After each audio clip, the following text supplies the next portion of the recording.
So as James said, I'm a postdoctoral researcher here at the Centre for Innovation and Structural Change, and my particular area of interest is industry clusters and regional competitive advantage. So in particular I focus on the relevance and sustainability of clusters in a small open economy like Ireland. So I suppose the concept of an industry cluster generated a lot of interest among public policymakers as well as academics, because it supposedly provided a low-cost framework for stimulating the innovativeness of industries, regions and firms alike within a particular nation state.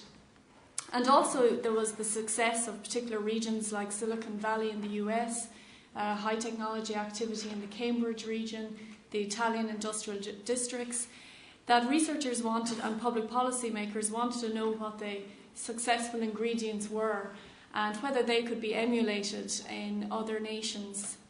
However, the concept has really been subject to much criticism.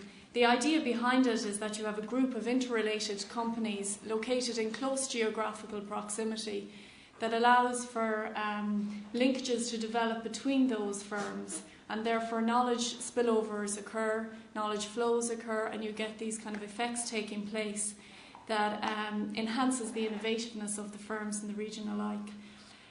However, the term has been subject to criticism in the sense that it's been termed a kind of a fuzzy concept. It's ill-defined, difficult to grapple with, and also difficult to delineate the actual geographical boundaries of a cluster. So in an era of globalization, when firms are sourcing knowledge on a global level and they're creating linkages abroad in order to remain competitiveness, how do we define a cluster in a geographical sense? And this is particularly pertinent in the case of a small open economy when firms have to compete on a global scale rather than a solely local scale. And whether or not it is something that public policymakers should be pursuing, developing these types of industry clusters in a country like Ireland. So that's really, I suppose, the context to my research. And in today's presentation, I want to present some work that I've done on looking at the dynamics of two high technology clusters in Ireland, in the west of Ireland, that being the software and medical technology clusters here in Galway. And to look at these more closely, to investigate the dynamics and characteristics of those and see if we can draw anything from them in relation to kind of the relevance and sustainability of regional clusters in Ireland. So first of all, I'll just take you through briefly kind of the theoretical background a little bit more and discuss those kind of debates a little bit more in the literature. And then we'll look more closely at the actual findings from my research, which is primarily from my doctoral research and is also ongoing at a postdoctoral level as well. And then finally, I'll just draw some final points and look at kind of the future directions for research in this particular area. So first of all, the kind of conventional definition, I suppose, of clusters was brought to us by Michael Porter in the early 1990s, one of the most influential writers in the field, where he described them as geographic concentrations of interconnected firms or companies and associated institutions in particular fields that compete but also cooperate. So they're really a group of, conventionally the definition is that they're a group of companies within similar fields that are surrounded by specialist suppliers, they're surrounded by demanding customers, and all located within close geographical proximity that facilitates these kind of inter-firm linkages taking place, particularly trading linkages on a vertical and kind of horizontal level, as well as the more informal and social linkages as well. So therefore the fundamental elements have been that they're obviously located within a particular region in close proximity to allow these kind of linkages to occur, to allow knowledge spillovers and knowledge flows to actually occur in a particular region. That you've got these local linkages and localization economies like knowledge exchange, the development of a specialised labour pool, and the development of specialised suppliers in a particular region. And this supposedly enhances the innovativeness and competitiveness of the firms in region.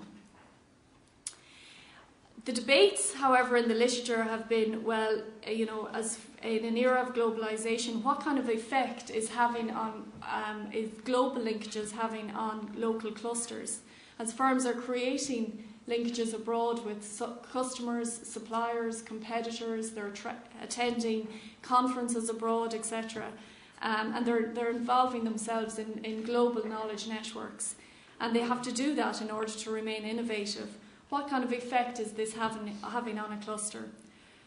Also, in the literature, relational and temporary forms of proximity, as opposed to geographical proximity, has proved to be important in terms of creating and establishing linkages and accessing knowledge flows. So relational in the sense that firms, and I think this was alluded to in previous presentations today, but that firms know each other, know their kind of technical backgrounds, and they've established this kind of relationship first.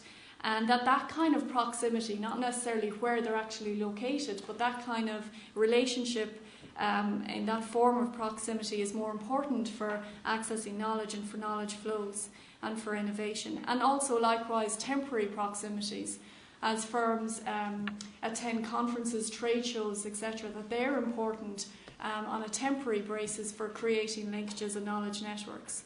In the literature as well, in recent research undertaken, it has been found that in these industrial clusters, urbanisation economies as opposed to localisation economies are found to be of what is benefit to locating in a particular region near a group of related firms, so that there's general business services, for example, support services in a particular region are important, rather than being located beside a company that's involved in the same activity as a particular firm.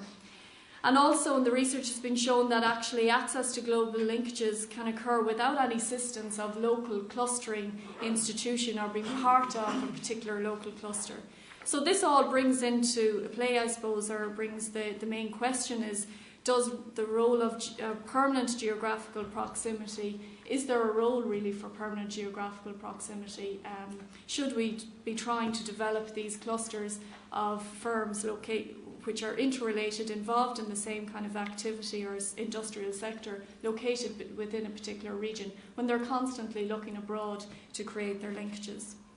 So against this background, I suppose, are clusters at risk of hollowing out? Are clusters relevant and sustainable, particularly in a small open economy? As I said already, this is particularly pertinent for a small country where the local market may be too small to serve, and where it's too small for the development of specialised suppliers and competitors to grow and develop. So this is kind of the backdrop, the context, and what I wanted to do was apply a research design as a multiple kind of case study approach to look at some cross-case analysis. So I took the region of Galway here, the west of Ireland, to look at two kind of regional high technology sectors, that's the software and medical technology clusters here in Galway. And I applied kind of case study interview qualitative research to this. So what I want to do, spend the most of the presentation do now is just showing you those, or presenting those kind of findings from those case studies. And what I have here is a schematic kind of illustration of kind of what's happening, or the type of linkages that are occurring between firms in these two sectors. So if we just take a look at the Galway software cluster first, of course we all know the story of digital. But digital started in Galway in the 1970s, and it was really an anchor organisation here, an anchor company here, created a large amount of employment, had obviously extensive global networks in terms of internally and externally with suppliers abroad and within its own corporation, and had its own local indigenous suppliers attached to that as well.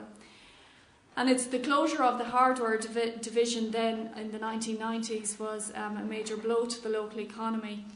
But the software continued, and from that, as well as local incentives, the origins of the software cluster as we have it today kind of developed from that, which is shown here with a relatively large number of indigenous companies involved in software development, as well as software services firms, and multinational corporations involved in software development and or shared services and localization type of activities.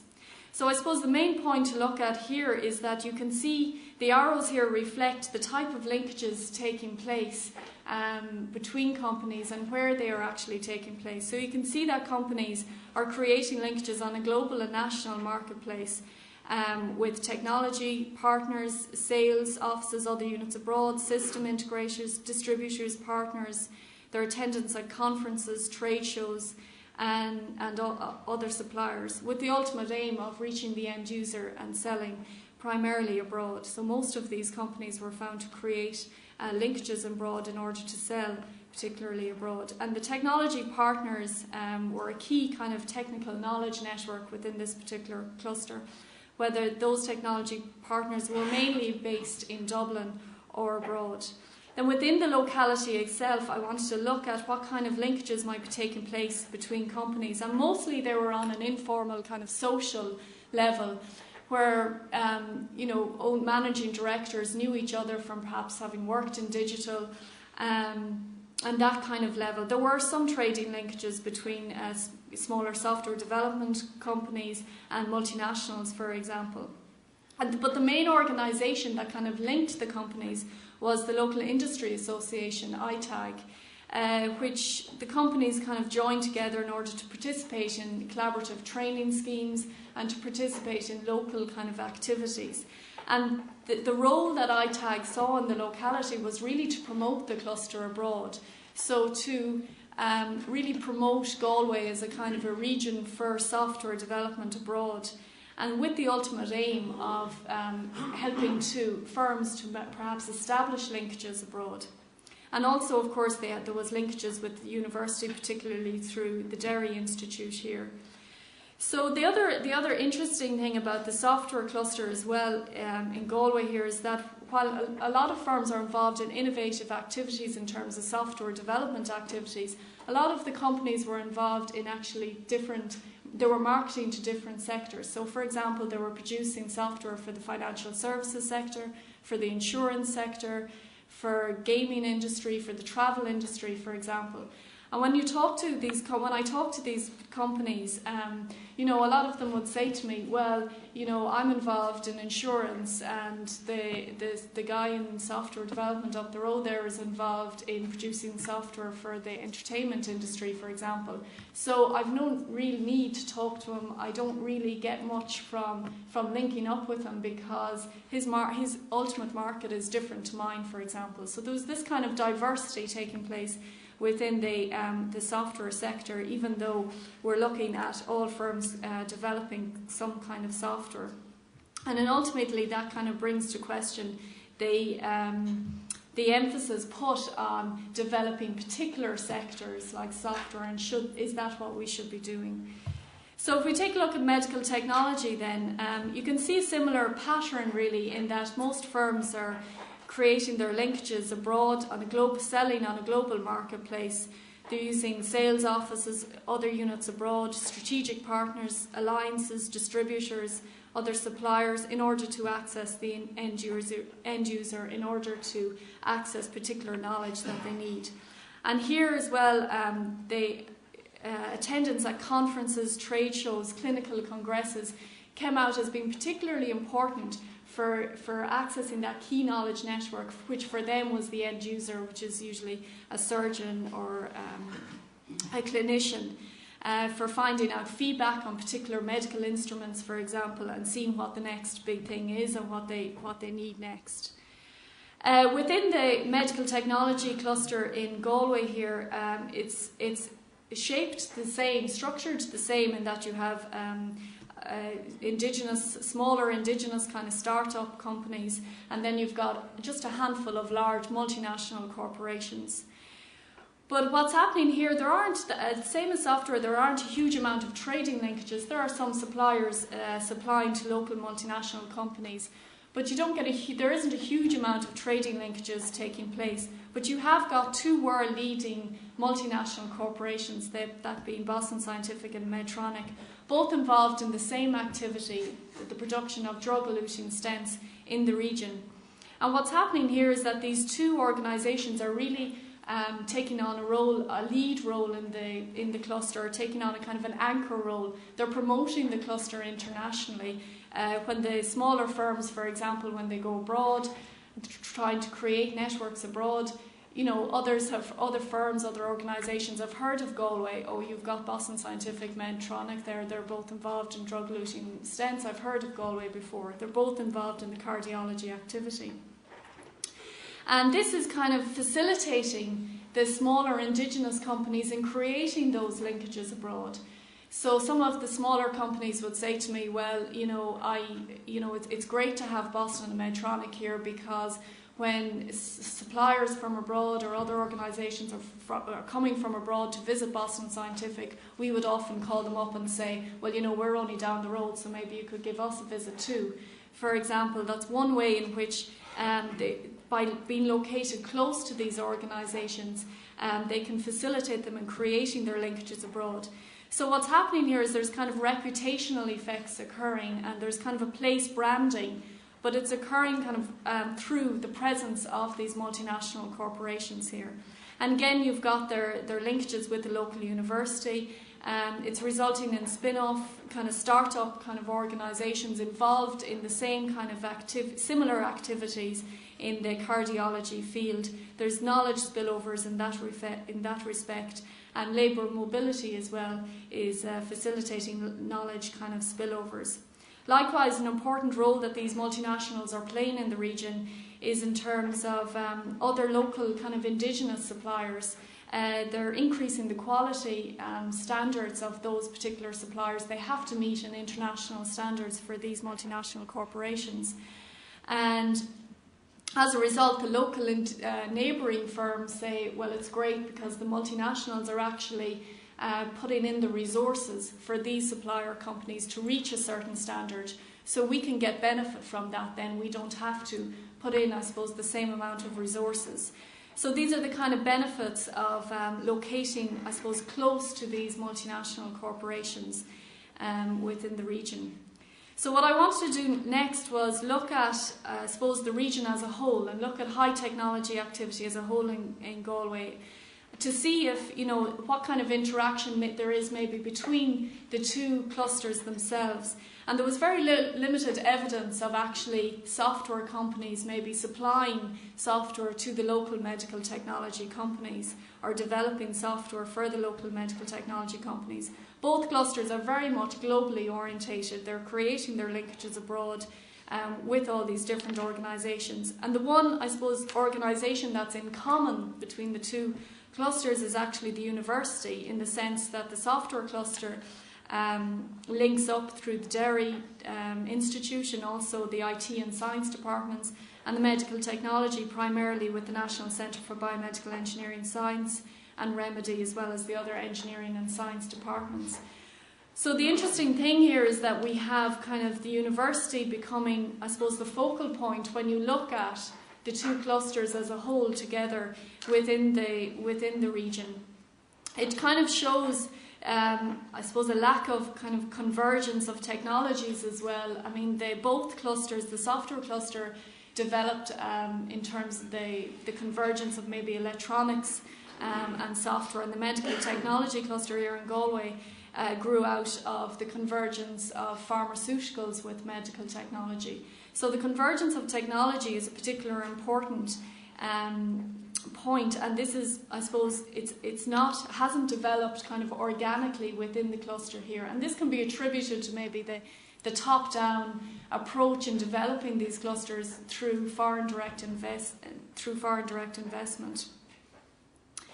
So if I just make some kind of points, I suppose, on what all of this means, or what this kind of research has shown us so far, and that is the presence of lead or kind of anchor organisations in a particular region, and the importance of those for influencing the development of clusters, that they can actually influence the development of clusters and a clustering process. So we particularly saw this in the medical technology cluster, where you have got the two large multinational corporations, creating this kind of anchor effect within the, creating this kind of clustering effect, and therefore taking on this kind of anchor role within the organisation or within the particular cluster. And to some degree that's kind of lacking in the software cluster, because you've got this diversified, you've got this group of companies that are kind of involved in different or diversified activities and markets. And even though both clusters are actually structured the same in terms of having a small number of large multinational corporations surrounded by a group of smaller indigenous companies, you have more of an anchor kind of lead effect taking place within the medical technology sector. Because I suppose all the companies, they're involved in similar activities, and therefore any linkages, local, be it informal or formal, are actually relevant to each other. So these kind of lead or anchor organisations tend to be large organisations, and when you look at previous studies who have found the presence of leading anchor organisations in particular regions, they tend to be larger organisations with these global networks already established that are creating reputational effects for a particular region and are kind of branding a region abroad that facilitates local firms in creating their own linkages and their own networks abroad. And this is kind of the important role that they can actually play. In the case of medical technology, this role is being played by foreign-owned multinational corporations. And as a result, the issue of stability still remains. So, if Boston Scientific, Medtronic decide to pull out of Galway, do you still have a medical technology cluster, for example? So the issue of stability remains, and the importance perhaps of a role that the university could actually play in being maybe the anchor organisation within a particular region in terms of promoting that region abroad, facilitating firms in creating their linkages internationally, and assuming this kind of lead kind of role. So the other important point is that when you have clusters driven by foreign direct investment, and when you get this kind of top-down approach to creating, or I suppose developing clusters in a region by attracting foreign direct investment in, you kind of get this distinct industry clusters. In other words, we have two distinct industry clusters that are not really converging in terms of their technologies. They're not really creating linkages across the two particular technologies. Now that's starting to develop in the bioinformatics area. There's an example of a local company here, Crossbond, for example, who has linked up with Hewlett-Packard in the development of using the inkjet printer technology in the medical technology field. So you start to see that actually developing somewhat, but it is something that needs to be encouraged and promoted, and I suppose the seeds are there in order to do that in terms of the actual expertise, and the technology is there for that kind of convergence to take place. So finally, I suppose then, clusters and geographical proximity, the overall conclusion is that they can indeed matter for a small open economy, but the form they take can be different to conventional theory. In other words, it may not be in terms of vertical trading linkages between buyer-suppliers, all located within a particular region, but the importance of the cluster can be in facilitating firms, kind of reputational effects in facilitating firms in creating their own particular linkages abroad. So finally then, I just want to end on the the future research, or the next phase of research in this for our particular team in this particular area. And it's about, I suppose, moving from that particular model of having two distinct industry clusters to them being embedded within an innovation system. And how can we actually do that? And how can that be achieved? So what we want to do is look at a kind of a micro, meso and kind of macro level focus on this. So at the micro level, entrepreneurs in particular, looking at, within medical technology, for example, there's a handful of entrepreneurs that are constantly starting up new companies, getting them to a stage, selling them to multinationals, starting up new companies, and it's really only a handful of entrepreneurs that are actually driving that in that particular sector in the region. and entrepreneurs as well, within companies, within multinationals, and that kind of skill transfer mechanism, and entrepreneurs and their management expertise and management buyouts as well.